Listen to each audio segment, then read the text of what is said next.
Hello दोस्तों, welcome back to my YouTube channel. और आइए दोस्तों स्टार्ट करते हैं एक बहुत ही इंपॉर्टेंट करंट अफेयर का सेशन। और यहाँ से आपके एग्जाम में क्वेश्चंस पक्का आएगा, तो वीडियो को एंड तक ज़रूर देखिएगा और जो भी नया है सब्सक्राइब कर दे। ओके, आइए स्टार्ट करते हैं। सबसे पहला क्वेश्चन आता है कि who has been appointed as the new director general of CRPF. CRPF के नए डायरेक्टर जनरल कौन बने हैं? सर ज्ञानेंद्र प्रताप सिंह बने हैं। नेक्स्ट आइएगा, बताइए ज़रा new chief justice of Bombay high court कौन बने हैं? सर बॉम्बे हाई कोर्ट के नए चीफ जस्टिस बने हैं आलोक आराध्य। ओके, ये नाम इंपॉर्टेंट है, एग्जाम में पूछा जाएगा। नेक्स्ट आइएगा, sir president of United states कौन बने हैं? सर डोनाल्ड ट्रंप बने हैं, ये सबको पता है, लेकिन ये 47वें नंबर के बने हैं, ये पॉइंट को आपको याद रखना पड़ेगा, ये इंपॉर्टेंट है। ओके, चलिए। सर तेंजिंग जंग की, सर ये नाम बहुत इंपॉर्टेंट है और इसे अभी डबल स्टार मार्क करिए क्योंकि ये एग्जाम में आएगा।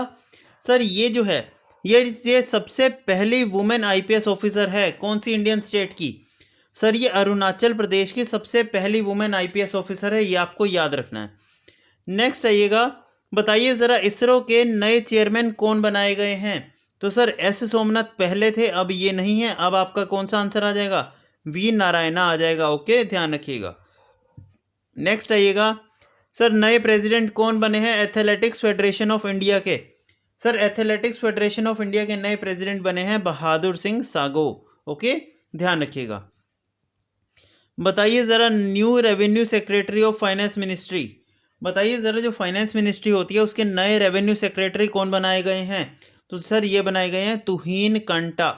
ओके, ये इंपॉर्टेंट है, नाम बहुत इंपॉर्टेंट है। नेक्स्ट आइएगा, द न्यू बीसीसीआई सेक्रेटरी कौन बने हैं? सर बीसीसीआई के नए सेक्रेटरी कौन बने हैं? तो सर ये बने हैं देवाजीत सागकिया, देवाजीत साइकिया। ये बहुत अच्छा नाम है, ये इंपॉर्टेंट नाम है, ये पूछा जाएगा बीसीसीआई क्योंकि काफ़ी ज़्यादा हाईलाइट होती है। ओके, चलिए। बताइए ज़रा ब्रांड एम्बेसडर कौन अपॉइंट हुए हैं पूमा इंडिया के? सर पूमा इंडिया के ब्रांड एम्बेसडर इस बार बनी है पीवी संधू। कौन बनी है? पीवी संधू। ओके, चलिए। सर बताइए ज़रा ambassador of Mumbai marathon, sir Mumbai में मैराथन दौड़ हुई थी जिसके एम्बेसडर कौन बने थे? सर मो फरहा बने थे, ये आपको याद रखना है। ओके, चलिए। सर बताइए ज़रा नए सीईओ कौन बने हैं उडाई के? सर उडाई की फुल फॉर्म आपसे कई बार पूछी जाती है, तो फुल फॉर्म यहाँ पर लिखी हुई है, unique identification authority of India. Sir इसके नए सीईओ कौन बने हैं? सर ये आपके कौन आ जाएंगे? भुवनेश्वर कुमार। कौन आ जाएंगे? भुवनेश्वर कुमार। नेक्स्ट आइएगा, बताइए ज़रा माइकल मार्टिन जो हैं, सर ये प्राइम मिनिस्टर बने हैं कौन सी कंट्री के? तो सर ये आयरलैंड के प्राइम मिनिस्टर हैं। कहाँ के? सर ये आयरलैंड के प्राइम मिनिस्टर है, ये आपको याद रखना है। ओके, चलिए। देखिए दोस्तों, इंडिया का एम्बेसडर इजराइल के लिए, इंडिया टू इजराइल एम्बेसडर जो है, इनका नाम आपको याद रखना है जितेंद्र पाल सिंह। ये इंपॉर्टेंट है, ये एग्जाम में पूछा जाएगा कि जितेंद्र पाल सिंह जो हैं ये इंडिया और किस कंट्री के ब्रांड एम्बेसडर बने हैं? तो इंडिया टू इजराइल। ठीक है, ध्यान रखिएगा। नेक्स्ट आइएगा, बताइए ज़रा लोकपाल डे सबसे पहली बार मनाया गया है इस बार कौन सी तारीख को? सर ये मनाया गया है 16 जनवरी, 16 जनवरी को। नेक्स्ट आइएगा, सर अगर मैं यहाँ पर थोड़ा सा स्टैटिक पे बात करूँ तो ध्यान रखना हमारे देश के सबसे पहले लोकपाल का नाम क्या है? सर पिनाकी चंद्र घोष। ये हमारे देश के सबसे पहले लोकपाल हैं। और आज के समय में हमारे लोकपाल कौन हैं? Sir A M Khanwilkar. ठीक है, अजय मानिकराव खानविलकर, एएम खानविलकर जिनको आप बोलते हो। ओके, चलिए। बताइए ज़रा मणिपुर, मेघालय और त्रिपुरा, इन तीनों का फाउंडेशन डे एक ही दिन आता है और वो दिन कौन सा है? सर वो आपका आ जाएगा 21 जनवरी। कौन सा? 21 जनवरी को ये तीनों एक साथ, मतलब इन तीनों का फॉर्मेशन डे आता है। Okay. National girl child day कब मनाया जाता है? सर ये मनाया जाता है 24 जनवरी को, 24 जनवरी को। सर 25 जनवरी की बात करें तो इस दिन होता है वोटर्स डे। ठीक है, voters day, national voters day मनाया जाता है, ध्यान रखिएगा। ओके, चलिए।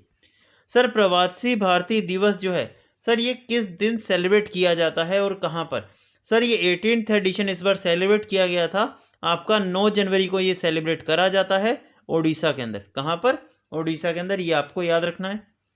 नेक्स्ट आइएगा, सर सावित्री फुले, सावित्रीबाई फुले, ये बहुत इंपॉर्टेंट नाम है। सर ये तेलंगाना की लेडीज थी। ठीक है, सर ये तेलंगाना से बिलोंग करती थी, ध्यान रखिएगा। इनको first women teacher of India कहा जाता है। क्या sir? First women teacher of India कहा जाता है सावित्रीबाई फुले को। ओके, नेक्स्ट आइएगा। बताइए ज़रा फ्लेमिंगो फेस्टिवल कौन सी स्टेट में सेलिब्रेट किया जाता है? सर ये सेलिब्रेट किया जाता है आपका आंध्र प्रदेश के अंदर। कहाँ पर? सर आंध्र प्रदेश में ये फेस्टिवल सेलिब्रेट करा जाता है। नेक्स्ट आइएगा। सर इंटरनेशनल फ्लावर एग्जीबिशन जो है सर ये कहाँ पर लगाई गई थी? सर इंटरनेशनल फ्लावर एग्जीबिशन लगाई गई थी आपकी कहाँ पर? गुजरात में। कहाँ पर? गुजरात में। ये बहुत इंपॉर्टेंट है, ये पूछा जाएगा। नेक्स्ट आइएगा।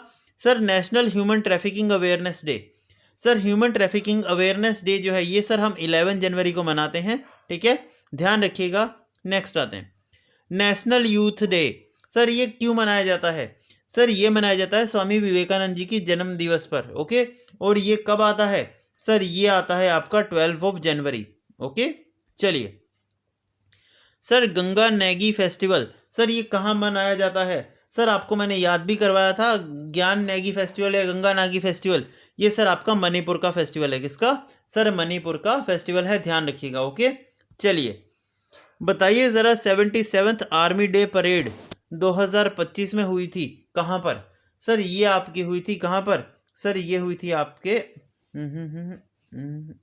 एक मिनट, सही तो है, तो पुणे आएगा। ओके, तो 77th आर्मी डे जो है ये सर पुणे में आपका हुई थी। ओके, चलिए। नेशनल स्टार्टअप डे 2025 कहाँ पर सेलिब्रेट किया जाता है? सर ये सेलिब्रेट किया जाता है 16 जनवरी को। और ये इंपॉर्टेंट है क्योंकि आज के टाइम पे जो ट्रेंड चल रहा है ना वो स्टार्टअप्स वगैरह का ही चल रहा है, तो ये चीज़ पूछ सकता है। ओके, चलिए। सुभाष चंद्र बोस जी की जयंती जो है ये कब सेलिब्रेट करी जाती है? तो सर ये करी जाती है 23 जनवरी को। ओके, चलिए। सर ग्लोबल फैमिली डे ये कब सेलिब्रेट किया जाता है? सर ये किया जाता है 1 तारीख को, 1 जनवरी को। ओके, चलिए। बताइए ज़रा इंटरनेशनल बैलून फेस्टिवल ये कहाँ पर मनाया जाता है? सर इंटरनेशनल बैलून फेस्टिवल मनाया जाता है आपका नेपाल के अंदर। कहाँ पर? सर नेपाल में मनाया जाता है। और नेपाल की कैपिटल क्या है ज़रा ये कमेंट में बताना। कैपिटल ऑफ नेपाल क्या है कमेंट में बताना ज़रा। चलो आओ, बताइए ज़रा रथ स्वाम्पति, बताइए ज़रा रथ सापतवामी ये फेस्टिवल कौन सी स्टेट में मनाया जाता है? सर ये आंध्र प्रदेश में मनाया जाता है, ठीक है। चलिए। नेशनल वोटर्स डे ये मैं बता चुका हूँ कब मनाते हैं? सर रिपब्लिक डे से एक दिन पहले यानी कि 25 जनवरी को ये मनाया जाता है, ठीक है। चलिए। सर डेटा प्राइवेसी डे ये भी इंपॉर्टेंट मार्क करिए। और ये पूछा जाने का चांसेस क्यों है? क्योंकि सर अभी के टाइम पर जो एक न्यूज़ आई थी बहुत ज़्यादा चली थी डेटा लीक की, ठीक है, वो काफ़ी ज़्यादा हाईलाइट हुई थी, तो ये पूछा जा सकता है। डेटा प्राइवेसी डे सर ये आपका मनाया जाता है 28 जनवरी को। क्लियर है? चलिए। Sir international pashmina festival, sir pashmina से आपने काफ़ी बार सुना होगा, पश्मीना शॉल वगैरह होती है, ये बहुत फेमस है नेपाल के अंदर। कहाँ पर? सर नेपाल का ये होता है, ध्यान रखिएगा। नेक्स्ट आइएगा। सर बताइए ज़रा 2025 जो ईयर है इस ईयर को ईयर ऑफ कम्युनिटी डिक्लेयर किसने किया है? सर 2025 को ईयर ऑफ कम्युनिटी डिक्लेयर किया गया है यूएई के द्वारा। किसके द्वारा? यूएई के द्वारा। ये इंपॉर्टेंट है। ओके, ये इंपॉर्टेंट है। वैसे तो इस पीडीएफ के सारे ही क्वेश्चंस इंपॉर्टेंट है, लेकिन उसमें भी जो मैं आपको टिक करवा रहा हूँ ना उनको बिना छोड़े एग्जाम में मत जाना, क्योंकि वहीं से करंट अफेयर आएगा। ओके, चलिए। बताइए ज़रा इंडियन न्यूज़पेपर डे कब मनाया जाता है? सर रोज़ अखबार पढ़ते हो, आपको पता होना चाहिए, 29 जनवरी। ओके, चलिए। बताइए ज़रा नगोबा जात्रा फेस्टिवल ये बहुत इंपॉर्टेंट फेस्टिवल है, ध्यान से सुनना मेरी बात। सर 2 फेस्टिवल्स होते हैं, एक होता है समक्का सरलम्मा फेस्टिवल, एक होता है नगोबा जात्रा फेस्टिवल। ये दोनों पूरे इंडिया के सबसे बड़े ट्राइबल फेस्टिवल हैं, ठीक है, और ये दोनों ही तेलंगाना में सेलिब्रेट किए जाते हैं। आइए ज़रा यहाँ पर मैं आपको बता देता हूँ। देखो समक्का सरलम्मा यात्रा जो है सर ये वर्ल्ड का सबसे बड़ा ट्राइबल फेस्टिवल माना जाता है, सबसे पहले नंबर का, ठीक है। और इसके बाद आता है सर आपका कौन सा? नागोबा जात्रा फेस्टिवल, जो अभी हमने पढ़ा नागोबा जात्रा फेस्टिवल। ये दोनों ही फेस्टिवल आपके आते हैं तेलंगाना के, और दोनों ही सबसे बड़े ट्राइबल फेस्टिवल हैं। ओके, चलिए। बताइए ज़रा खो खो वर्ल्ड कप 2025। देखिए दोस्तों, सबसे पहली बार खो खो का वर्ल्ड कप हुआ था 2025 का, ठीक है। ये किसने जीता है? सर ये जीत लिया है इंडिया ने। किसने? सर ये इंडिया ने जीत लिया है, ध्यान रखिएगा। नेक्स्ट आइएगा सर, विजय हजारे ट्रॉफी 2024-2025 ये किसने जीती है? सर ये 32nd एडिशन है और ये जीती है सर कर्नाटका ने। किसने? सर कर्नाटका ने जीती है। ओके, चलिए बताइए ज़रा इंडियाज़ फर्स्ट ताकेवोडो प्लेयर। सर ये इंडिया की सबसे पहली ताकेवोडो प्लेयर है जो कि टॉप 10 के अंदर आई है। ठीक है, तो इनका नाम बहुत इंपॉर्टेंट है, तो ये आपके एग्जाम का एक पक्का क्वेश्चन हो गया, ये पूछा जाएगा। ये आपका आ जाएगा रूपा बायोर। ओके, रूपा बायोर, ये बहुत इंपॉर्टेंट है, ध्यान रखिएगा, ताकेवोंडो प्लेयर हैं। ओके, चलिए फर्स्ट ओलंपिक रिसर्च कॉन्फ्रेंस कहाँ पर बनाई जा रही है? सर ये बनाई जा रही है गुजरात के अंदर, जहाँ पर हमारा आने वाला ओलंपिक गेम्स हम होस्ट करेंगे। अच्छा बताना ज़रा, इंडिया जो है कौन से ईयर में ओलंपिक गेम्स को होस्ट करने का दावा करता है? तो 2036 के अंदर। ठीक है, इंडिया बोलता है कि वो 2036 में ओलंपिक गेम्स को होस्ट करेगा। इसके अलावा जो 2028 है, यहाँ के कॉमनवेल्थ गेम्स जो होंगे वो इंडिया होस्ट करेगा। कॉमनवेल्थ गेम्स जो होंगे ये इंडिया होस्ट करेगा 2028 के। ओके, ये भी याद रखिएगा। नेक्स्ट आइएगा चेस वर्ल्ड कप 2025। सर ये कहाँ पर होस्ट हुआ है? ये किसने होस्ट किया था? सर सबको पता है ये इंडिया ने होस्ट किया था, और जीता किसने है? सर डी गुकेश ने। डी गुकेश, इन्होंने ये वर्ल्ड कप जीता है। नेक्स्ट आइएगा सर मार्टिन गुप्टिल, ये नाम आपके एग्जाम में मिलेगा, 100% मिलेगा, क्योंकि सर इन्होंने अभी हाल ही में अपनी रिटायरमेंट अनाउंस करी है। तो ये कौन सी कंट्री से बिलोंग करते हैं? सर ये न्यूजीलैंड से बिलोंग करते हैं। कहाँ से? न्यूजीलैंड से बिलोंग करते हैं। अगर लेक्चर अच्छा लग रहा है तो वीडियो को लाइक और सब्सक्राइब जरूर कर दो। ओके, चलिए बताइए ज़रा 28th conference of speaker of presiding officers and Commonwealth 2026। Sir देखिए 28th कॉन्फ्रेंस हुई थी सारे स्पीकर्स की, और जो प्रिसाइडिंग ऑफिसर्स होते हैं कॉमनवेल्थ गेम्स के उन सभी की। ये कहाँ पर हुई थी ये कॉन्फ्रेंस? सर ये कॉन्फ्रेंस आपकी हुई थी ग्लासगो।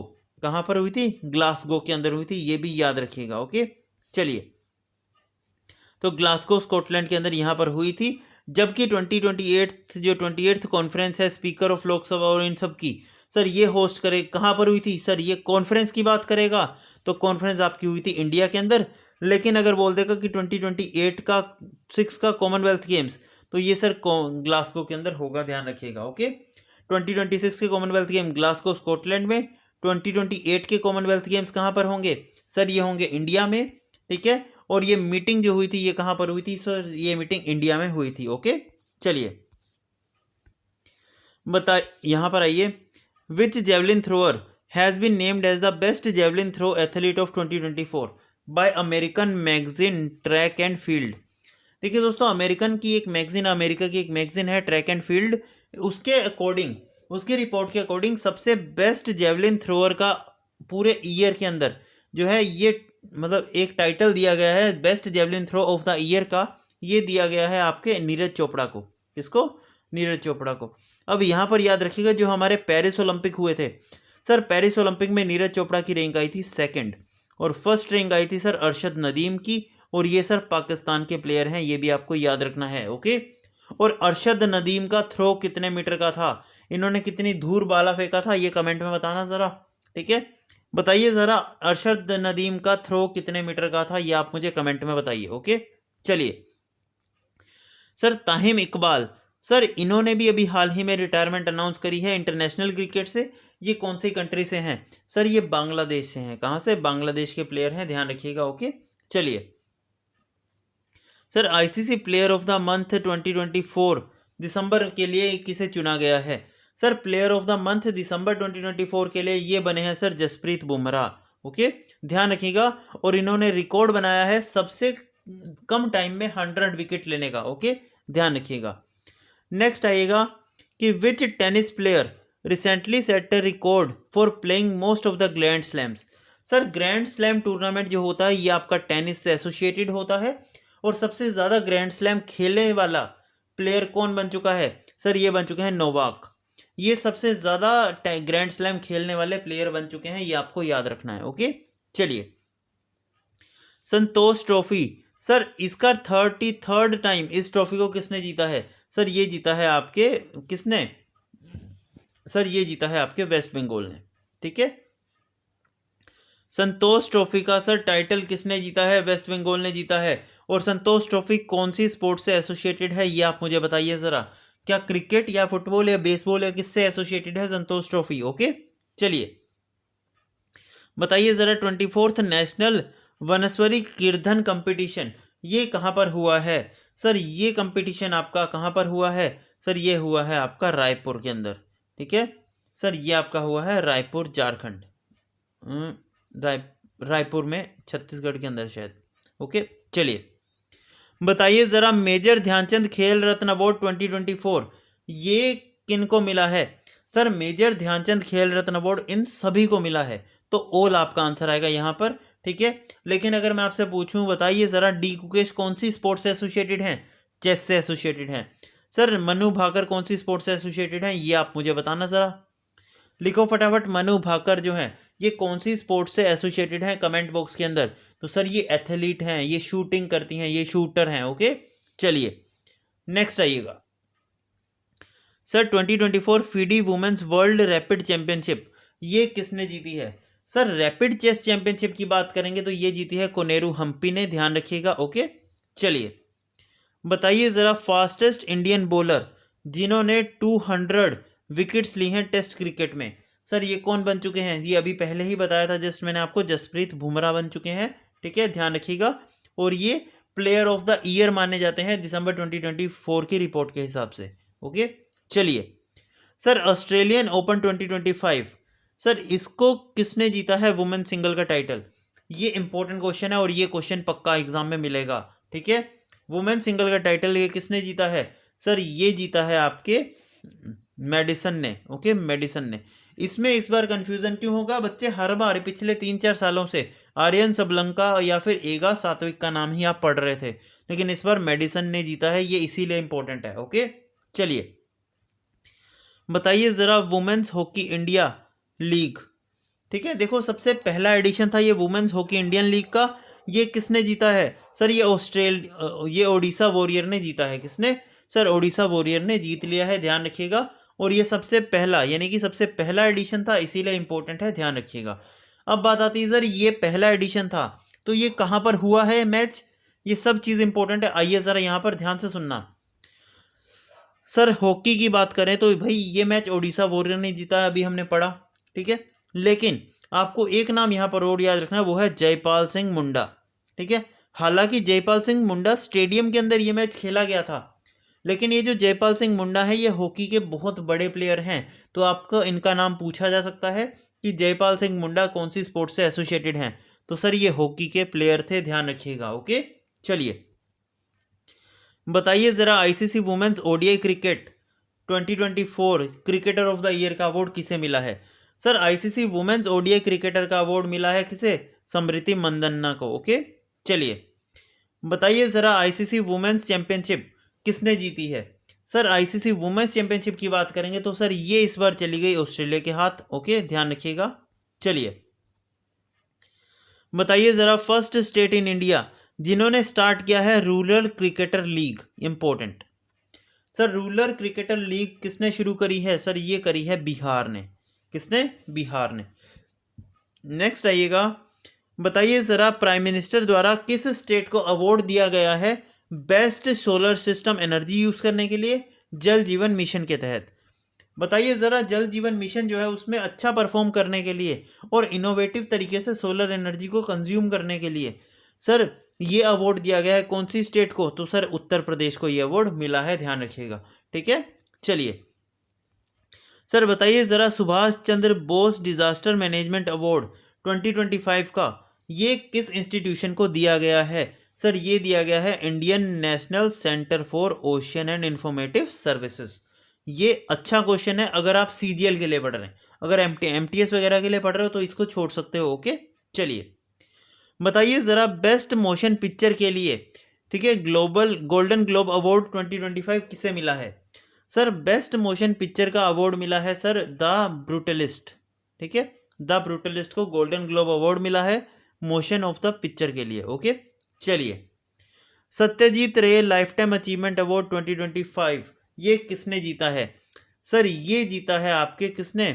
सर ये जीता है आपके अपर्णा सेन ने। अपर्णा सेन ने। ये 2025 का है, यहाँ पर लिख लो। ओके, चलिए बताइए ज़रा पद्म विभूषण अवार्ड 2025 कितने लोगों को दिया गया। ये मैंने जब आपको पहले करंट अफेयर करवाए थे उसमें भी कवर करवाया था।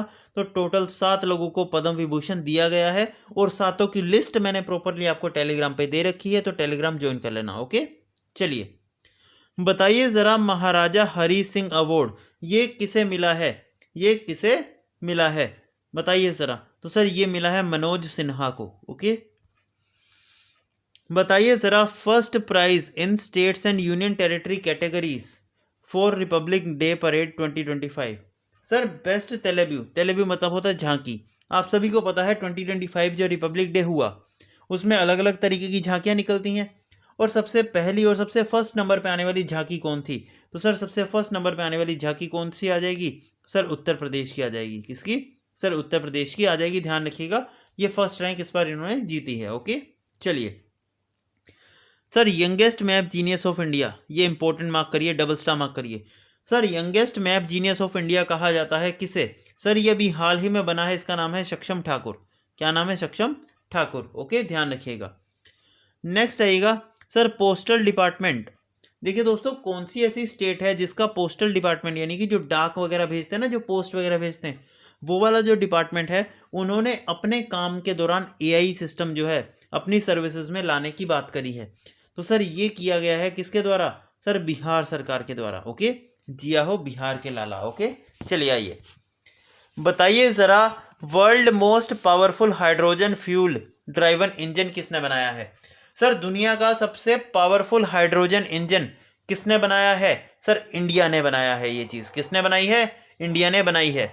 हाँ, अगर ऑप्शन में आपके जापान होता तो आप कंफ्यूज हो जाते, बट अभी जापान नहीं है तो इंडिया ही आपका आंसर है, ध्यान रखिएगा। ओके, चलिए वर्जिन कोकोनट ऑयल इसको जीआई टैग मिला है, बताइए ज़रा ये कौन सी स्टेट का है। तो सर ये अंडमान निकोबार का है। ध्यान रखिएगा, नाम थोड़ा अजीब है मैं जानता हूं, लेकिन वर्जिन कोकोनट ऑयल जो है इसे जीआई टैग मिला है अंडमान निकोबार में, और ये पूछा ही जाएगा, ध्यान रखिएगा। नेक्स्ट आइएगा, बताइए ज़रा देखो नरेंद्र मोदी जी जो हैं इन्होंने sir total 65 lakh property cards, कितनी बड़ी बात है 65 लाख प्रॉपर्टी कार्ड डिस्ट्रीब्यूट करना, ये किस स्कीम के तहत किया है, स्वामित्व स्कीम के तहत, स्वामित्व स्कीम के तहत ये चीज़ हुई है। अब आइए ज़रा स्कीम के बारे में जानना ज़रूरी है, इसको डिटेल में पढ़ो। सर स्वामित्व स्कीम की बात करूं तो जो एग्जाम परस्पेक्टिव से इंपॉर्टेंट है वो सुन लो। सर ये स्कीम 2020 में शुरू हुई थी, ठीक है, और मिनिस्ट्री ऑफ पंचायत राज की ये स्कीम है।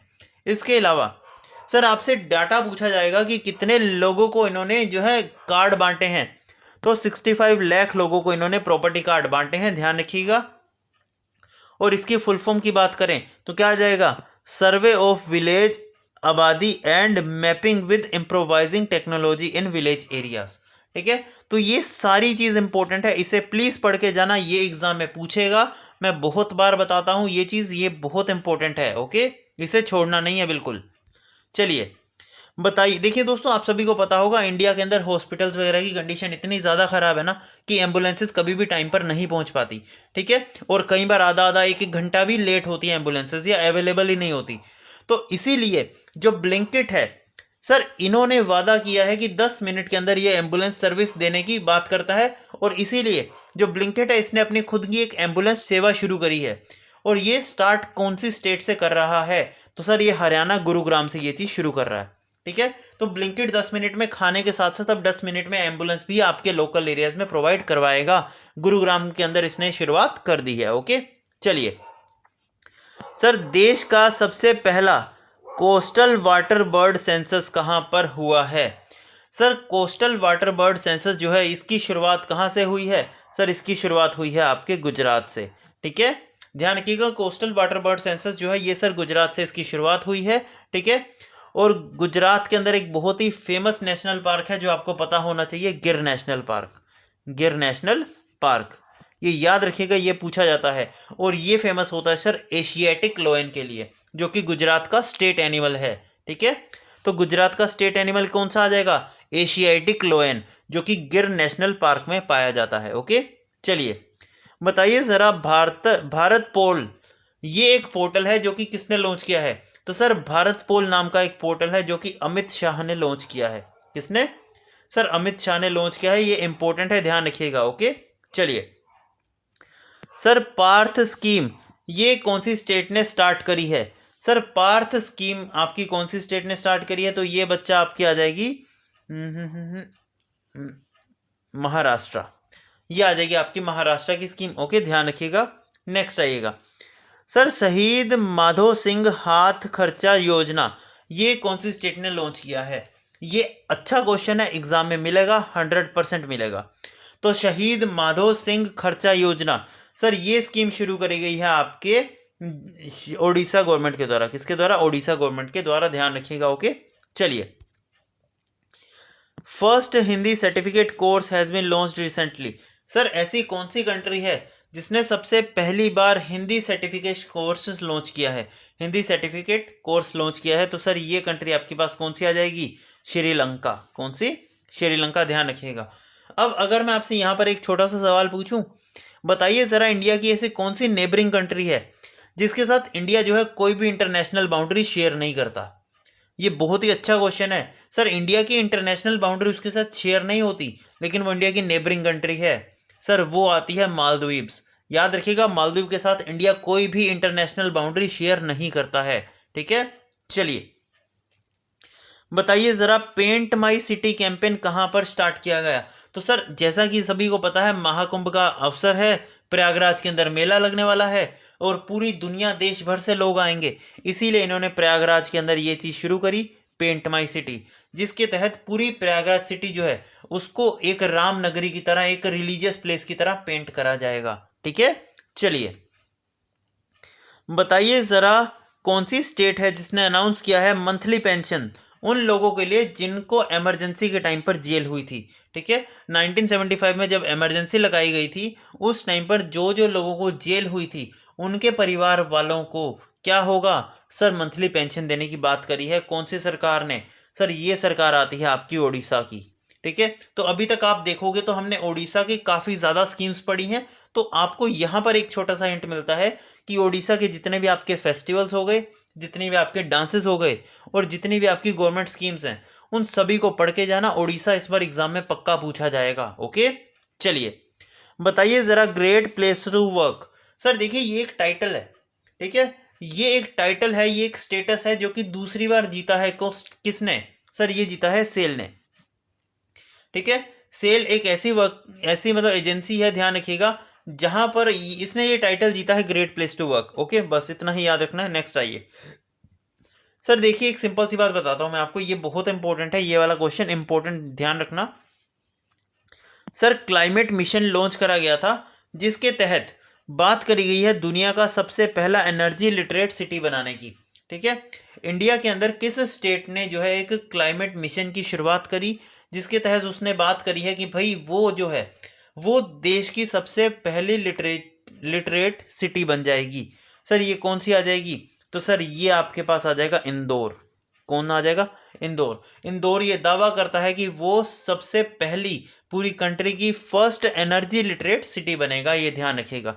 तो अगर एग्जामिनर डायरेक्टली आपसे पूछ लेना कि इंडिया की फर्स्ट लिटरेरी एनर्जी सिटी कौन सी बनेगी, तो सर ये बनेगी इंदौर। ये डायरेक्टली आपको एग्जाम में मिलेगा, मैं अभी बता रहा हूँ, ये क्वेश्चन एग्जाम का पक्का है। ओके चलिए, बताइए ज़रा फर्स्ट इंडियन एयरलाइन जिसने क्या किया कि अपनी डोमेस्टिक फ्लाइट्स जो होती हैं उनके अंदर वाईफाई सेवाएं देनी शुरू कर दी। सर जितनी भी डोमेस्टिक फ्लाइट्स होंगी उनके अंदर वाईफाई सेवाएं देनी शुरू करी हैं, ये कौन सी एयरलाइन है? तो सर ये आती है एयर इंडिया। ठीक है, ध्यान रखिएगा। नेक्स्ट आइएगा, बताइए ज़रा 2025 जो है इसे ईयर ऑफ रिफॉर्म डिक्लेयर किसने करा है? कौन सी मिनिस्ट्री ने? Sir year of reform declare करा है मिनिस्ट्री ऑफ डिफेंस ने।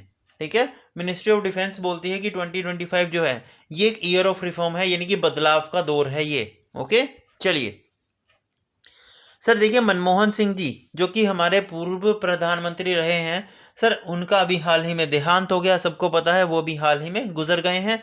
ठीक है, तो उनका एक स्टैचू बनाया गया है कौन सी शहर के अंदर? सर उनका स्टैचू बनाया गया है हैदराबाद में। ठीक है, ये याद रखिएगा, इंपॉर्टेंट है।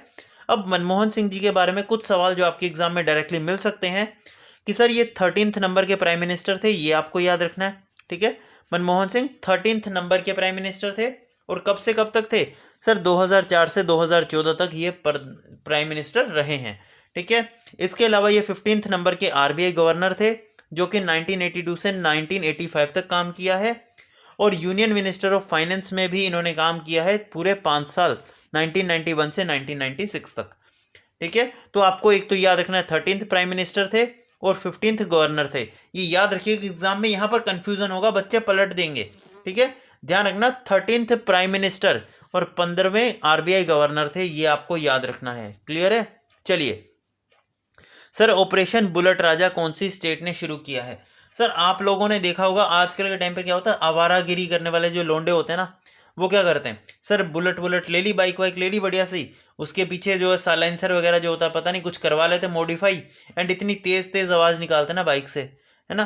तो उसी चीज़ को रोकने के लिए और बाइक मॉडिफिकेशंस जो चीज़ें होती हैं इनको रोकने के लिए ऑपरेशन बुलेट राजा चलाया गया है। किसके द्वारा सर? दिल्ली पुलिस के द्वारा। दिल्ली पुलिस के द्वारा, कि भाई जो भी बाइक वाइक पे ऐसे पटाखे वगैरह निकालता हुआ पकड़ा गया तो उसको गया। ठीक है, चलिए बताइए जरा, ग्लोबल इन्वेस्टर समिट 2025 ये कहां पर ऑर्गेनाइज होगी? सर ग्लोबल इन्वेस्टर समिट होगी आपकी भोपाल के अंदर। ओके, चलिए बताइए जरा, बेस्ट डोमेस्टिक एयरपोर्ट का अवार्ड किसे मिला है? सर ये मिला है आपका मनोहर इंटरनेशनल एयरपोर्ट, और ये कहां पर है? सर ये एयरपोर्ट आपका आ जाता है गोवा का। बच्चे कहाँ का? सर ये गोवा का इंटरनेशनल एयरपोर्ट है, ध्यान रखिएगा। नेक्स्ट आइएगा बच्चा, बताइए जरा, इंदिराम्या आल्लू, सर ये स्कीम कौन सी इंडियन स्टेट की है? सर अगर मैं नाम से भी आइडिया लेता ना तो मैं आंसर मार्क कर देता कि इसका आंसर आएगा तेलंगाना। ठीक है, ध्यान रखिएगा, नाम से ही आपको पता लग जाएगा तेलंगाना की ये स्कीम है। ठीक है, चलिए बताइए जरा, इंडिया जो है, इंडियन गवर्नमेंट ने एक टारगेट बनाया है कि वो 10,000 जीआई टैग्स पूरे करेंगे कौन से ईयर तक? सर इंडिया ने टारगेट बनाया है 10,000 जीआई टैग्स पूरे करने का 2030 तक। 2030 तक इंडिया जो है 10,000 जीआई टैग्स पूरे कर लेगा, ध्यान रखिएगा। ठीक है, और 2020 जो है 2030 जो है सर, इसे एक और टारगेट लिया गया इसी टाइम पे रेलवेज के द्वारा। ठीक है, इंडियन रेलवे का दावा है कि वो 2030 तक पूरी तरीके से क्या हो जाएगी? इलेक्ट्रीफाइड हो जाएगी, ध्यान रखिएगा। ओके, चलिए मतलब कि आप जीरो कार्बन न्यूट्रल आप ऐसा समझ लो, ऐसा कुछ है, मैं बता दूंगा, अभी क्लियर नहीं मेरे को प्रॉपर। ठीक है, अभी आगे आते हैं। सर कौन सी ऐसी कंट्री है जिसने अपने कॉन्स्टिट्यूशन से, संविधान से सेक्युलरिज्म नाम का वर्ड हटा दिया? ठीक है, देखो आपको पता होगा सोवर्जिनिटी, सेक्युलरिज्म और लिबर्टी, ये तीनों चीज़ें आपके कॉन्स्टिट्यूशन में ऐड हैं, है ना। उसी तरीके से जो बांग्लादेश है उसके कॉन्स्टिट्यूशन में एक वर्ड था सेक्युलरिज्म, यानी कि मिलजुल करके रहना, एक तरीके से उसकी बात होती है, लेकिन इसे हटा दिया गया है, सेक्युलरिज्म को कॉन्स्टिट्यूशन से हटा दिया गया है। ठीक है, चलिए बताइए जरा, कौन सी कंट्री जो है वो 7th लार्जेस्ट कॉफी प्रोड्यूसर बन चुकी है वर्ल्ड का? सर वर्ल्ड का 7th लार्जेस्ट कॉफी प्रोड्यूसर कौन है? इंडिया है। कौन है? इंडिया। वर्ल्ड का 7th लार्जेस्ट कॉफी प्रोड्यूसर है इंडिया। ठीक है, चाइना की बात करें तो सर ये टी के प्रोड्यूसर के मामले में फर्स्ट नंबर पे आता है, और इंडिया जो आता है टी के मामले में कौन से नंबर पे आता है? सर ये सेकंड नंबर पे आता है। अब ऐसा क्यों? सर इंडिया में सबसे ज़्यादा चाय उगाई तो जाती है, ये बात सही है, लेकिन इंडिया के अंदर उसका 90% कंजप्शन हम खुद ही कर लेते हैं, इसीलिए हम एक्सपोर्ट इतना ज़्यादा नहीं कर पाते। इसी वजह से हम टॉप 10 रैंकिंग्स में नहीं आते हैं, और टॉप रैंक में कौन आता है? चाइना आता है। क्लियर है ना? चलिए बताइए ज़रा, ब्रिक्स का जो है वो 9th पार्टनर कंट्री कौन बना है? सर 9th पार्टनर कंट्री जो ब्रिक्स का बना है वो कौन बना है? सर वो बना है आपके पास नाइजीरिया। कौन आ जाएगा बच्चे? नाइजीरिया आ जाएगा, ध्यान रखिएगा। ओके, 9th पार्टनर कंट्री कौन है? नाइजीरिया है। नेक्स्ट आइएगा, बताइए ज़रा, WHO वर्ल्ड हेल्थ ऑर्गेनाइजेशन जो होती है, सर इससे हटने के लिए, इससे बाहर, इसको रिज़ाइन देने के लिए, इससे रिज़ाइन देने के लिए कौन सी कंट्री ने एग्रीमेंट साइन किया है? Sign on out agreement. ठीक है, तो सर ये USA के द्वारा किया गया है, ध्यान रखिएगा। अमेरिका जो है WHO का मेंबर नहीं रहना चाहता, इसलिए उसने रेजिग्नेशन नाम का एक, मतलब जो साइन होता है ना, वो किया है, sign an order to exit. Okay, इसे बोलते हैं, ध्यान रखिएगा। नेक्स्ट आइएगा, सर टोलेस्ट ह्यूमन पिरामिड बनाने का वर्ल्ड रिकॉर्ड बनाया गया है जनवरी 2025 में। सबको पता है 26 जनवरी को रिपब्लिक डे परेड होती है, उस परेड के अंदर आप देखोगे इस टाइप से ना एक ह्यूमन पिरामिड बनाया जाता है, बाइक्स के ऊपर चल रहा होता है और एयरफोर्स के लोग ऊपर ऊपर ऐसे पिरामिड बनाते हैं, है ना। तो ये वर्ल्ड का टॉलेस्ट लार्जेस्ट पिरामिड बना है जो कि ह्यूमन पिरामिड है, ठीक है। और ये रिकॉर्ड बनाया है डेयर डेविल इंडियन आर्मी ने, डेयर डेविल इंडियन आर्मी ने, ये आपको याद रखना है। ओके, चलिए सर देखिए आज अब जो आने वाली जनरेशन है ना, जो आज की पीढ़ी है, जैसे हमारी पीढ़ी की बात करूं, जो अभी जो हम जनरेशन में है, जो 20s के अंदर है, जिनका बर्थ 2000 ईयर के आसपास हुआ है, वो ऐसी जनरेशन है जिनके पेरेंट्स जो है वो मोबाइल फोन्स वगैरह इतना ज़्यादा नहीं एक्टिव थे, उनको नहीं पता था टेक्नोलॉजी के बारे में, है ना। बट आने वाली जो जनरेशन है, जो अब इसके बाद आएगी, जो अब आ रहेगी 2024 से, जिनका बर्थ होना शुरू होगा, है ना सर, ये सारी जनरेशन जो है इसको जनरेशन बीटा के नाम से जाना जाएगा, ठीक है। क्योंकि ये एक ऐसी जनरेशन होगी जो कि टेक्नोलॉजी को जानती होगी, जो कि मोबाइल वगैरह से वाकिफ़ होगी पहले से ही, इसीलिए इसको जो है जनरेशन बीटा बोला जाता है। तो ध्यान रखिएगा, जो न्यू जनरेशन आ रही है, जो अब जो बच्चे पैदा होंगे 2025 में, सर इसको जनरेशन बीटा बोला जाएगा, ठीक है, ध्यान रखिएगा। बताइए ज़रा, which country is the first affected by human Meta phenomenon virus. HMPV virus जो अभी हाल ही में काफ़ी चर्चाओं में था, जिसकी वजह से ऐसी भी अफवाह उठी थी कि लॉकडाउन फिर से लगेगा, है ना। तो ये सब चीज़ें जो चली थी सर, ये HMPV वायरस जो है सर, ये सबसे ज़्यादा कौन सी कंट्री में फैला है? सबसे ज़्यादा सर ये चाइना में फैला है। इंडिया में भी इसका एक आधा केस आया था, बट इंडिया में ये इतना ज़्यादा हानिकारक नहीं है जितना चाइना में था। ओके, चलिए बताइए ज़रा, कौन सी ऐसी स्टेट है जिसने अनसीजनेबल रेन जो है उसको एक नेचुरल डिज़ास्टर का दर्जा दिया है? ये इंपॉर्टेंट रहेगा सर। देखिए कई बार आप देखोगे ऐसा होता है कि बहुत ज़्यादा गर्मी भी होती है ना, तो भी कई बार बारिश पड़ जाती है। जो बेमौसम की बरसात होती है ना, उसको एक नेचुरल डिज़ास्टर के रूप में देखता है कौन सी कंट्री है, मतलब कौन सी स्टेट है सर? ये स्टेट आ जाती है हमारे पास ओडिशा। फिर से ओडिशा आया, तो ओडिशा बहुत इंपॉर्टेंट है, ध्यान रखना। ओके, चलिए बताइए ज़रा, third largest metro rail network in the world कौन सी कंट्री का है? सर तीसरा सबसे बड़ा मेट्रो रेल नेटवर्क इंडिया कौन सी कंट्री का है? सर ये इंडिया का है। किसका है? इंडिया का। नेक्स्ट आइएगा सर, एरो इंडिया 2025 जो है सर, ये एशिया का सबसे बड़ा एयर शो है, सबसे बड़ा एयर शो, यानी कि जहाँ पर एयरक्राफ्ट वगैरह जो है उसको मतलब दिखाया जाता है, उनके शोज वगैरह होते हैं, उनको दिखाया जाता है उड़ा के या जो भी चीज़ें हैं, ठीक है। तो ये सबसे बड़ा एयर शो है। ये कहाँ पर हुआ था सर? ये बेंगलोर में हुआ था। कहाँ पर? बेंगलोर में। नेक्स्ट आइएगा, बताइए ज़रा, महाकुंभ, देखिए सबको पता है महाकुंभ जो है सर, ये प्रयागराज में होने वाला है और हो रहा है, अभी चल रहा है वैसे तो, है ना। तो ये जो महाकुंभ है सर, इसी महाकुंभ के दौरान एक गाना निकाला गया है। वो गाना बताइए जो इसी महाकुंभ को डेडिकेट करता है। सर ये गाना निकाला गया है किसके द्वारा? सर अश्विनी वैष्णव के द्वारा ये गाना निकाला गया है, ध्यान रखिएगा। महाकुंभ के लिए ये गाना निकाला गया है। इसी तरीके से सर महाकुंभ, इसी की एक ऐप निकाली गई है कि महाकुंभ जो है उसके लिए एक स्पेशली जो है योगी आदित्यनाथ जी जो है उन्होंने FM रेडियो एक चैनल बनाया है जिसका नाम क्या है? कुंभवाणी। क्या नाम है? कुंभवाणी। कुंभवाणी, याद रखिएगा, कुंभवाणी नाम से इन्होंने एक FM रेडियो चैनल बनाया है महाकुंभ के लिए, ठीक है। इसके अलावा सर महाकुंभ, देखो महाकुंभ के अंदर ये नेचुरल बात है कि सबको पता है बहुत ज़्यादा भीड़ आएगी, ठीक है। और मान लो आपकी कोई दुकान हो प्रयागराज के अंदर, आपको पता है यहाँ पर मेला लगेगा, बहुत भीड़ आएगी, तो आप ऑब्वियस सी बात है ना, हर चीज़ का प्राइस बढ़ाओगे क्योंकि भीड़ बहुत ज़्यादा आएगी, आपके पास डिमांड बहुत ज़्यादा आएगी। तो यही चीज़ को कंट्रोल करने के लिए कि भाई जब इतना ज़्यादा पर्सनस आएंगे, इतनी ज़्यादा भीड़ आएगी, तो हो सकता है लोग बहुत ज़्यादा प्राइस इंक्रीज कर दें। तो एटलीस्ट कोई भी टूरिस्ट वहाँ से भूखा ना जाए। एक अफोर्डेबल किचन वहाँ पर बनाई गई है जिसका नाम क्या है? सर माँ की रसोई। क्या नाम है? माँ की रसोई, ठीक है। ये एक अफोर्डेबल किचन है जो कि उन लोगों के लिए बनाई गई है कि भाई एटलीस्ट आप यहाँ पर खाना तो अफोर्ड कर सकते हो और बहुत ही रीजनेबल प्राइस, या फिर 50 या 80 रुपीज़ के आसपास का प्राइस है, उसमें आपको एक पूरा कंप्लीट वन टाइम पूरा मील आपको मिलता है, ठीक है। ये ध्यान रखिएगा। तो रीजनेबल प्राइस की किचन के लिए इन्होंने माँ की रसोई स्कीम शुरू करी है। ओके, चलिए बताइए ज़रा, इंडियन फिल्म फेस्टिवल 2025 जो है सर, ये कहाँ पर हुआ है?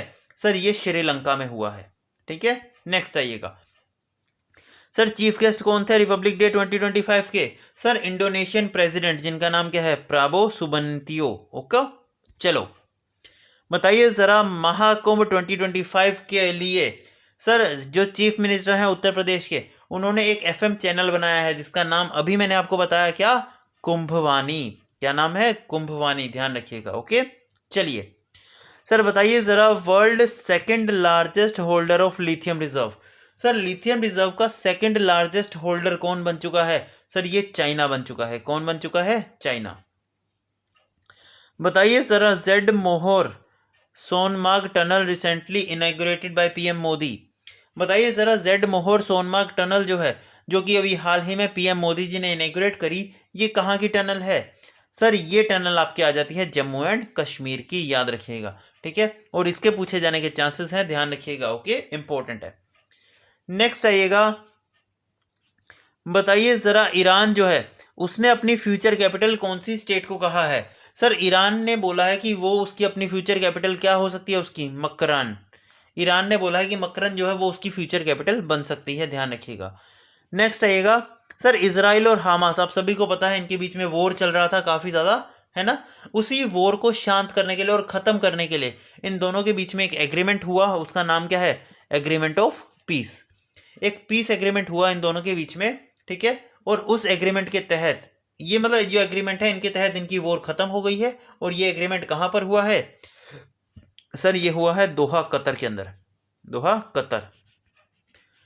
कतर के अंदर ये एग्रीमेंट हुआ है, याद रखिएगा। अब बात आती है, कतर इस वजह से हाईलाइट है क्योंकि इसने एक वॉर रुकवा दी, है ना।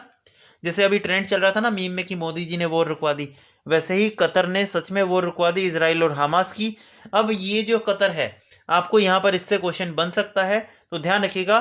जो 2022 का फीफा फुटबॉल चैंपियनशिप हुई थी, सर वो कतर ने होस्ट करी थी, ध्यान रखिएगा। ओके, चलिए बताइए जरा, कौन सी which language has been officially given the status of classical language by central government. Sir central government जो है उन्होंने कौन सी भाषा को क्लासिकल लैंग्वेज का दर्जा दिया है? तो सर ये दिया गया है मराठी भाषा को, ठीक है। मराठी भाषा जो है उसे क्लासिकल लैंग्वेज का दर्जा दिया गया है। बताइए ज़रा, इंडियाज़ फर्स्ट ग्लास ब्रिज जो कि सी के ऊपर बनाया गया है, वो कहाँ पर इनॉग्रेट किया गया है?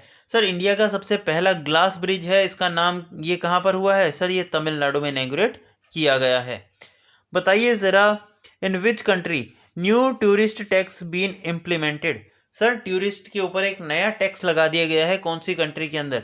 सर ये कंट्री आती है रशिया। तो अब आप लोग रशिया नहीं जा सकते, आपके 6000 बच गए।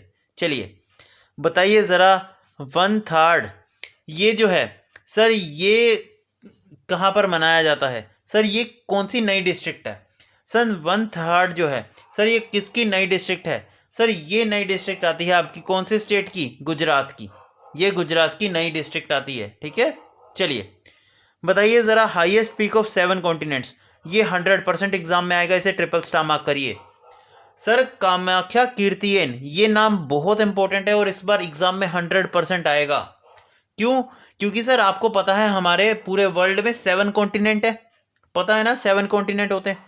अब इन 7 कॉन्टिनेंट की जो सबसे हाईएस्ट पीक होती है, सातों की हाईएस्ट पीक है, यानी कि 7 कॉन्टिनेंट की टोटल 7 जो हाईएस्ट पीक्स होती हैं उनको क्लिम्ब करा है इसने, ठीक है। तो याद रखिएगा, कामाख्या कीर्तियन जो है ये महज एक 17 साल की बच्ची है जिसने 7 कॉन्टिनेंट की 7 हाईएस्ट पीक्स को क्लिम्ब करा है, ये ध्यान रखिएगा, ठीक है। और ये वर्ल्ड रिकॉर्ड बनाया है, इसीलिए ये इंपॉर्टेंट है। बताइए ज़रा, इंडियन आर्मी जो है उन्होंने अनवील किया है statue of Chhatrapati Shivaji Rao. Sir Chhatrapati Shivaji जो है इनका एक स्टैचू बना करके अनवील किया गया है इंडियन आर्मी के द्वारा। कहाँ पर? सर लद्दाख में। यहाँ पर आप देख सकते हैं, यहाँ पर। ओके, ये इंपॉर्टेंट है। नेक्स्ट आइएगा सर, आरबीआई की रिपोर्ट के हिसाब से, यहाँ पर बहुत इंपॉर्टेंट पॉइंट याद रखना, यहाँ पर कंफ्यूज हो गए आप। देखो आरबीआई की रिपोर्ट की अगर बात करूँ तो प्रिडिक्ट करता है आरबीआई की इंडिया की ग्रोथ जो फाइनेंशियल ईयर में है वो कितनी जाएगी? सर वो 6.6 जाएगी। आरबीआई की बात करेगा 6.6 जाएगी, ठीक है। अब आते हैं बात आगे, जब मैं आगे क्वेश्चन बताऊंगा उसमें एक और हिंट दूंगा आपको, ध्यान से समझना उस टाइम पे। ओके चलिए सर, वेटलैंड सिटी जो है, सर 2 सिटीज़ हैं इंडिया की जिनको वेटलैंड सिटी का दर्जा दिया गया है यूनेस्को के द्वारा। वो दोनों सिटीज़ कौन कौन सी हैं? सर उदयपुर एंड इंदौर, ठीक है। उदयपुर एंड इंदौर जो है इसको यूनेस्को में शामिल करा गया है वेटलैंड सिटीज़ के नाम से। ओके चलिए अब आइए ज़रा बताइए ज़रा कि असम जो है इसने अनाउंस किया है कि भाई ये क्या करेगा, which city of Assam has announce to upgrade full fledged city and serve second capital. देखिए दोस्तों, असम की कौन सी ऐसी सिटी है जिसने ये डिक्लेयर किया है कि वो अपने आप को इतना ज़्यादा डेवलप बनाएगी कि वो उसकी सेकंड कैपिटल के नाम से जानी जाएगी। तो सर ये कौन सी आ जाती है, कहती है दिब्रूगढ़। ओके, दिब्रूगढ़। बताइए ज़रा डीप सीक एआई, ये पक्का पूछेगा, ठीक है, क्योंकि ये काफ़ी ज़्यादा हाईलाइट हुई थी कंपनी, ठीक है। डीप सीक एआई जो है ये कंपनी काफ़ी ज़्यादा हाईलाइट हुई थी, इसके फाउंडर कौन है सर? डीप सीक कंपनी के फाउंडर कौन आएंगे? लियांग। Okay, Liang. बताइए ज़रा WHO जो वर्ल्ड हेल्थ ऑर्गेनाइजेशन है सर, इसने मलेरिया फ्री डिक्लेयर किया है कौन सी कंट्री को? सर इसने मलेरिया फ्री डिक्लेयर किया है जॉर्जिया को। किसको सर? जॉर्जिया को मलेरिया फ्री डिक्लेयर किया है। नेक्स्ट आइएगा, बताइए ज़रा कैलाश मानसरोवर यात्रा जो है ये किन दो कंट्रीज़ के बीच में एक एग्रीमेंट होता है? सर देखिए, कैलाश मानसरोवर यात्रा जो होती है इसमें ना बॉर्डर क्रॉस करना पड़ता है। ये असल में चाइना के अंदर पड़ती है और इंडिया से लोग जाते हैं, टूरिस्ट हैं, सब महादेव को मानते हैं। तो ये रिलीजियस प्लेस है चाइना के अंदर, लेकिन इंडियन से टूरिस्ट जाते हैं ना, तो ये एग्रीमेंट होता है दोनों कंट्रीज़ के बीच में कि भाई हमारे यहाँ से जो टूरिस्ट जाएंगे आप उन पर हमला नहीं कर सकते, आप उनको सुरक्षित रखेंगे, वो आपके भी एक तरीके से कंट्री के गेस्ट ही माने जाएंगे। तो याद रखिएगा, ये इंडिया और चाइना के बीच में होता है, ठीक है। कैलाश मानसरोवर यात्रा जो है इंडिया और चाइना के बीच में एक सेफ्टी एग्रीमेंट होता है कि भाई इनको आप ठेस नहीं पहुंचा सकते, इनको आप नुकसान नहीं पहुंचा सकते। ओके, चलिए बताइए ज़रा कैनिबीज कल्टीवेशन जो है सर ये शुरुआत करी गई है इसकी कहाँ पर? सर कैनिबीज कल्टीवेशन की शुरुआत करी गई है सर हिमाचल प्रदेश में। कहाँ पर? हिमाचल प्रदेश में। और ये नई टाइप की कल्टीवेशन है, इसे इंपॉर्टेंट मार्क करना। नेक्स्ट आइएगा sir, world future skill index के हिसाब से बताइए ज़रा इंडिया की रैंक क्या है? सर फ्यूचर स्किल इंडेक्स के हिसाब से इंडिया की रैंक आती है second. Sir brand finance 2025 ranking के हिसाब से सर इंडिया कौन सी पोजीशन सिक्योर करता है ब्रांड वैल्यू के नाम पे? सर ब्रांड वैल्यू में इंडिया की पोजीशन आती है सेकंड। तो ब्रांड वैल्यू के नाम की बात करो, चाहे आप बात करो फ्यूचर स्किल इंडेक्स के नाम की, इंडिया की रैंक आती है सेकंड। अब ब्रांड वैल्यू के नाम पर अगर फर्स्ट की बात करें तो फर्स्ट रैंक आती है आपकी यूएसए की। फर्स्ट रैंक किसकी आती है? यूएसए की आती है फर्स्ट। ये आपको याद रखना है। नेक्स्ट आइएगा sir, global fire power index. Sir कौन सा देश कितना पावरफुल है, उसकी आर्मी कितनी स्ट्रांग है, उसकी जो डिफेंस है वो कितनी स्ट्रांग है, उसके पास हथियार कितने तरीके के हैं और कितने तरीके के फाइटर जेट्स हैं उसके पास। इन सभी चीज़ों से अंदाज़ा लगाया जाता है कि कौन सा देश कितना ज़्यादा भारी पड़ सकता है। इसी रैंक को बोलते हैं ग्लोबल फायर पावर इंडेक्स। और इसके अंदर इंडिया की रैंक आई है फोर्थ नंबर पे। कौन से नंबर पे? फोर्थ। सर बताइए ज़रा कौन सी कंट्री जो है ब्रिक्स ग्रुप का 10th मेंबर बनी है? अभी हमने 9th मेंबर पढ़ा था ना, नाइजीरिया, ठीक है। तो अब 10th मेंबर पढ़ लो। 10th मेंबर कौन सा आ जाएगा सर? 10th मेंबर आ जाएगा इंडोनेशिया। ओके, चलिए सर बताइए ज़रा वर्ल्ड मोस्ट पोल्यूटेड सिटी, दुनिया की सबसे पोल्यूटेड सिटी कौन सी है? वर्ल्ड की बात कर रहा है, वर्ल्ड की बात करेगा तो कौन सी आएगी? हनोई। कौन सी आएगी? हनोई। लेकिन इंडिया की बात करेगा तो आ जाएगी दिल्ली। ओके, चलिए सर यहाँ पर आ जाओ, मैंने जो आपको क्वेश्चन बताना था यहाँ पर ध्यान से सुनना। सर अभी हमने पढ़ा था आरबीआई की रिपोर्ट पढ़ी थी। सर आरबीआई की रिपोर्ट के हिसाब से हमारी प्रिडिक्शन कितनी थी? 6.6 की थी। लेकिन अब बात करेगा नेशनल स्टैटिक ऑफिस की प्रिडिक्शन के हिसाब से, तो सर इसके हिसाब से हमारी प्रिडिक्शन आएगी 6.4, 6.2 सॉरी 6.4। कितनी आएगी? 6.4। तो यहाँ पर यही चीज़ मैंने आपको बतानी थी बच्चा। 6.4 की प्रिडिक्शन आती है नेशनल स्टैटिक ऑफिस के हिसाब से। ये चीज़ आपको याद रखनी है, ठीक है। तो नेशनल स्टैटिक ऑफिस के हिसाब से हमारी प्रिडिक्शन आती है 6.4 की और आरबीआई के हिसाब से हमारी प्रिडिक्शन आती है 6.6 की। तो यहाँ पर कंफ्यूज नहीं होना है, एग्जाम में गौर से पढ़ना, आपसे आरबीआई की पूछा है या नेशनल स्टैटिक ऑफिस की पूछा है, ठीक है। ये इंपॉर्टेंट मार्क कर लो इसको। चलिए सर बताइए ज़रा हेनले पासपोर्ट इंडेक्स में इंडिया की रैंक क्या है? सर हेनले पासपोर्ट इंडेक्स में इंडिया की रैंक है 85th, ठीक है। अब हेनले पासपोर्ट इंडेक्स है, इसका मतलब क्या होता है? सर देखो, कौन सा देश ऐसा है जिसको हर देश सेफ मानता है, ठीक है। जैसे मान लो एक बात सुनो, अगर पाकिस्तान से कोई टूरिस्ट इंडिया में आता है तो हम उसे एज अ इंडियन कैसे देखेंगे? अगर एज अ डिफेंस की बात करो तो आप उसे किस नज़रिए से देखोगे? कि हो सकता है पाकिस्तान का कोई जासूस हो, इसी नज़रिए से देखोगे ना। यही चीज़ होती है हेनले पासपोर्ट इंडेक्स के तहत कि भाई कौन से देश के साथ आपके रिलेशन कितने ज़्यादा अच्छे हैं, ठीक है, कौन से देश के साथ आपके रिलेशन एकदम खराब हैं, उसको डिसाइड करता है ये हेनले पासपोर्ट इंडेक्स। ठीक है। तो 85th रैंक का मतलब ये है कि इंडिया जो है टोटल 85th कंट्री, मतलब 85th रैंक पर आती है। ठीक है। और इंडिया के अंदर, इंडिया को जो है काफ़ी कंट्रीज ऐसी हैं जो इंडिया को फ्रेंडली मानती हैं, यानी कि बिना पासपोर्ट के भी आप उस कंट्री में जा सकते हो, वीज़ा आपको ऑन अराइवल मिल जाता है। ठीक है। और इसमें सबसे टॉप पर आती है सिंगापुर। ठीक है। सिंगापुर ऐसी कंट्री है जो कि इस मतलब कि 206 कंट्रीज में से करीबन वो कह लो कि 180 के आसपास इतनी कंट्रीज हैं जहां पर सिंगापुर के जो लोग हैं वो विदाउट वीज़ा ट्रैवल कर सकते हैं, यानी कि उसको सेफ मानते हैं लोग, वीज़ा ऑन अराइवल वहां पर मिल जाता है। ठीक है। चलिए बताइए ज़रा कि भाई एनक्रिप्ट सेमीकंडक्टर लिमिटेड, देखिए दोस्तों ये नाम आपको याद नहीं रखना है, यहाँ पर बस इतना याद रखो कि इंडिया की first private semiconductor manufacturing facility जो है सर ये कहाँ पर आने वाली है? सर बताइए ज़रा, फर्स्ट सेमीकंडक्टर मैन्युफैक्चरिंग फैसिलिटी कहाँ पर आने वाली है? तो आंध्र प्रदेश का आपका ये आ जाएगा। क्लियर है? चलिए बताइए ज़रा सर, एक दवाई होती है जिसका नाम है नाइमसुलाइड। ठीक है। ये सर पेन किलर का काम करती है। आपने देखा होगा जो नेशनल पार्क वगैरह होते हैं, आपने देखा होगा, तो नेशनल पार्क वगैरह में आप देखोगे ओपन जीप के अंदर आपकी सफारी होती है, वहां पर शेर चीते वगैरह ये आप पे हमला क्यों नहीं करते हैं? वो क्यों नहीं आपके ऊपर हमला करते, कूदते क्यों नहीं आपके ऊपर खाने के लिए? बिकॉज उनको एक इंजेक्शन दिया जाता है, एक पेन किलर होती है, एक ट्रैंकुलाइजर का काम करती है ये, जो कि उनका दिमाग शांत रखती है। ठीक है। ये चीज़ ध्यान रखिएगा। और ये दवाई जो है ये दी जाती है लगभग जानवरों को। ठीक है। और इसी दवाई के ना साइड इफेक्ट देखने को मिले हैं अभी, और किस जानवर में इसके साइड इफेक्ट देखने को मिले हैं? तो वो मिले हैं रैबिट के अंदर, सॉरी वल्चर में। किसमें सर? वल्चर में। ठीक है।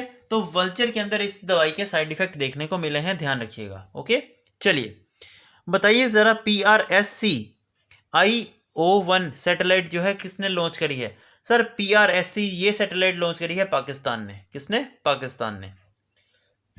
सर बताइए जरा, India first indigenous surgical tele robotic system, इसका नाम क्या है? सर इंडिया का सबसे पहला इंडिजीनियस, यानी कि इंडिजीनियस का मतलब होता है हमारे देश के द्वारा खुद ही बनाया गया। ठीक है। पूरी तरीके से हमारी देश ने बनाया, इसीलिए इंडिजीनियस बोला जाता है। तो हमारे देश के द्वारा सबसे पहला कौन सा ऐसा सर्जिकल टेली रोबोटिक सिस्टम है? बताइए जरा उसका नाम। सर उसका नाम आ जाएगा SSI मित्रा। ओके, ध्यान रखिएगा। बताइए जरा कि स्क्रमजित इंजन जो है सर इसका टेस्ट कहाँ पर करवाया गया? सर ये किसने टेस्ट करा था? सर ये टेस्ट करा था DRDO। ठीक है, DRDL। चलिए बताइए जरा, इसरो है successfully germinated who seeds in space. देखिए दोस्तों, इसरो जो है उसने सक्सेसफुली जर्मिनेट किया। जर्मिनेट का मतलब होता है कि भाई सीड जो होता है ना, कहते हैं कि पनपना। सीड जैसे मिट्टी में डालो, उस पर पानी दो 2-3 दिन तो सीड पनपने लग जाता है ना, तो ऐसे ही उसको बोलते जर्मिनेट करना। इसरो ने एक एक्सपेरिमेंट किया था। उसने क्या किया, जो आपका काउपी जिसको आप लोबिया बोलते हो सर, उसके बीज को स्पेस के अंदर ले जा करके टेक्नोलॉजीज की मदद से उसको जर्मिनेट किया है। ये कामयाब हुआ है, ये बहुत इंपॉर्टेंट है, ये याद रखिएगा। ओके। चलिए sir, India first private satellite consolation, sir इसका नाम क्या है? सर इंडिया का सबसे पहला प्राइवेट सैटेलाइट कॉन्सोलेशन देखने को मिला है, इसका नाम है पिक्सेल। क्या नाम है? पिक्सेल। ओके। चलिए बताइए जरा, लेक्सी मिशन जो कि स्टडी करता है अर्थ की मैग्नेटिक शील्ड के लिए, ये कहाँ किसने लॉन्च किया है? सर लेक्सी मिशन जो है ये लॉन्च करा गया है आपका नासा के द्वारा। ठीक है। और इस मिशन का काम क्या है? सर ये इसको स्टडी करेगा कि अर्थ का जो मैग्नेटिक फील्ड है, जो ग्रेविटेशनल फोर्स है, वो किस तरीके से काम करती है। जो नॉर्थ पोल साउथ पोल जो मैग्नेटिक फील्ड है पूरा अर्थ के चारों ओर, वो किस तरीके से काम करता है, उसकी स्टडी के लिए ये गया है। ओके। सर इसरो के द्वारा 100th सैटेलाइट कौन सी लॉन्च करी गई और कब लॉन्च करी गई? सर ये लॉन्च करी गई है 29 जनवरी को, ध्यान रखिएगा। ओके। चलिए sir, India's first human under water mission, बताइए जरा इसका नाम क्या है? अंडर वाटर मिशन का नाम क्या होगा? Sir Sagaryaan, sorry Samudrayaan. क्या आ जाएगा? समुद्रयान। ठीक है, ये याद रखिएगा, सागरयान नहीं समुद्रयान। ओके, चलिए एक मिनट, बताइए जरा sir, countries recently developed first deep sea radar that detect high flying aircrafts. बताइए जरा कौन सी ऐसी कंट्री है जिसने इतनी पावरफुल जो है सबमरीन रेडार बनाई है, जो कि क्या करेगी, पानी के अंदर भी रहेगी तो पानी के अंदर तो डिटेक्ट करेगी ही करेगी, लेकिन इतनी ज़्यादा पावरफुल रेडिएशन है उसकी कि वो आसमान में उड़ता हुआ हेलीकॉप्टर एरोप्लेन वगैरह उसको भी डिटेक्ट कर सकती है। सर ये चाइना ने बनाई है। किसने? सर चाइना ने बनाई है। नेक्स्ट आइएगा, बताइए ज़रा which exercise recently been seen between eastern command of Indian army and air force. Sir Indian army और एयरफोर्स की ईस्टर्न कमांड के बीच में कौन सी एक्सरसाइज हुई है? सर ये हुई है डेविल स्ट्राइक। क्या हुई है? Devil strike. बताइए ज़रा नाग MK2 ये एक एंटी टैंक मिसाइल है जो कि टेस्ट करी गई है कहाँ पर? सर इसका टेस्ट हुआ है अभी हाल ही में राजस्थान के अंदर। ठीक है, चलिए सर देखिए, 6th स्कॉर्पियन क्लास सबमरीन जो है, जो अभी हाल ही में इंडियन नेवी के पास आई है, सर उसका नाम क्या है? सर उसका नाम है INS Vagsheer. INS Vagsheer. Okay, चलिए सर बताइए ज़रा under which operation Indian Army launches the spiritual tour of villager in Arunachal Pradesh. Sir Arunachal Pradesh में स्पिरिचुअल टूर जो होता है, सर वो किस मिशन के तहत जो है इंडियन आर्मी एक करेगी? सर ये करेगी ऑपरेशन सद्भावना के तहत। ऑपरेशन सद्भावना के तहत। ओके, चलिए सर हिम कवच, आपने देखा होगा बुलेट प्रूफ जैकेट्स देखी हैं आपने, उसी तरीके का कॉन्सेप्ट होता है। ये एक बहुत ही ज़्यादा पावरफुल ड्रेस होती है पूरी। ठीक है, ये ड्रेस डिज़ाइन करी गई है DRDO के द्वारा। ओके, चलिए सर ऑपरेशन सर्द हवा बहुत इंपॉर्टेंट है, ये पूछा जाएगा। ठीक है, आप अगर मॉक टेस्ट भी दोगे ना उसमें भी आपको ये 3 से 4 बार दिख जाएगा। ओके, ऑपरेशन सर्द हवा जो है सर ये लॉन्च करा गया है बॉर्डर सिक्योरिटी फोर्सेस के द्वारा। ओके, चलिए सर सूर्य किरण, सर ये इंडिया और नेपाल के बीच की एक्सरसाइज होती है। ठीक है, इंडिया और नेपाल के बीच की एक्सरसाइज होती है और ये इस बार कहाँ पर हुई है? सर इस बार सल्ज हिंद में हुई है। ओके, आइए ज़रा लास्ट एंड फाइनल क्वेश्चन, बताइए ज़रा जो संजय सिस्टम होता है ये किस मिनिस्टर के द्वारा लॉन्च करा गया? Sir defence minister Rajnath Singh के द्वारा लॉन्च करा गया संजय सिस्टम। ठीक है, जो कि किसने बनाया है? सर ये बनाया गया है इंडियन आर्मी और भेल ने। ओके, तो यहाँ पर बच्चा हमारी क्लास होती है ख़त्म। थैंक यू कि आपने इस क्लास को लास्ट तक देखा। एंड जितने भी बच्चे इस क्लास को लास्ट तक देख रहे हैं उनसे एक रिक्वेस्ट है, वीडियो को लाइक एंड शेयर ज़रूर करिएगा और कमेंट में ज़रूर बताइएगा वीडियो कैसी लगी। Thank you.